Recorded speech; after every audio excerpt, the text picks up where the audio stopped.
Bike ಸಿಕ್ಕರೆ ಸಾಕು show ಕೊಡೋ ಗಿರಾಕಿಗಳೇ ಜಾಸ್ತಿ. ಅದೇ ರೀತಿಯಲ್ಲಿ ರಸ್ತೆಯಲ್ಲಿ ಬೇಕಾಬಿಟ್ಟಿಯಾಗಿ ಶೋ ಕೊಡೋಕೆ ಹೋಗಿ ಪೊಲೀಸರಿಂದ ಉಗಿಸ್ಕೊಂಡಿರುವಂತಹ ಪ್ರಕರಣ ಇದು. ಯುವಕರಿಗೆ ಚಳಿ ಬಿಡಿಸಿದ್ದಾರೆ ಪೊಲೀಸ್ ಕಮಿಷನರ್.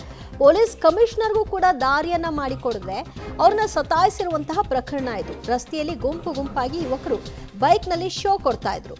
ಕಾರ್ನಿಂದ ಇಳಿದು ಯುವಕರಿಗೆ ಕಮಿಷನರ್ ಕ್ಲಾಸ್ ತೆಗೆದುಕೊಂಡಿದ್ದಾರೆ. ಕಮಿಷನರ್ ಶಶಿಕುಮಾರ್ ತರಾಟೆ ಬಳಿಕ ಸೈಡ್ ಬಿಟ್ಟಿದ್ದಾರೆ ಯುವಕರು. ಅಷ್ಟಕ್ಕೆ ಸುಮ್ಮನಿರಬಾರ್ದಿತ್ತು, ಅವ್ರಗಳಿಗೆ ಒಂದಷ್ಟು ಫೈನ್ ಹಾಕಬೇಕಿತ್ತು. ಆಮೇಲೆ ಅವ್ರಿಗೆ ಲೈಸೆನ್ಸ್ಗಳನ್ನ ಕೊಟ್ಟವರು ಯಾರು ಅಂತ ಪ್ರಶ್ನೆ ನಡೆಯಲಿ. ಹೆಂಗೆ ಸಾಲು ಬೈಕ್ಗಳನ್ನ ತಗೊಂಡು ರಸ್ತೆಯಲ್ಲಿ ಅಡ್ಡ ಹಾಕ್ಕೊಂಡಿದ್ದಾರೆ. ಅವ್ರಿಗೆ ಗೊತ್ತಿರಲಿಲ್ಲ ಹಿಂದೆ ಇರೋದು ಕಮಿಷನರ್ ಅವರ ವೆಹಿಕಲ್ ಅಂತ. ನೋಡಿ ಅಲ್ಲಿ ಅವರಿಗೆ ಸತಾಯಿಸಿದ್ದಾರೆ ಅಂತ ಅಂದರೆ ಉಳಿದವ್ರಿಗೆ ಬಿಡ್ತಾರ? ಯೂನಿಫಾರ್ಮಲ್ಲಿದ್ದಾರೆ ಶಶಿಕುಮಾರ್ ಅವರು, ಆದರೂ ಕೂಡ ಅವ್ರನ್ನೇ ಸತಾಯಿಸಿದ್ದಾರೆ ಯುವಕರು. ಕೊನೆಗೆ ಅವರು ರಸ್ತೆಯಲ್ಲಿ ಇಳಿಸಿ ಅವ್ರನ್ನ ಕ್ಲಾಸ್ ತೆಗೆದುಕೊಂಡು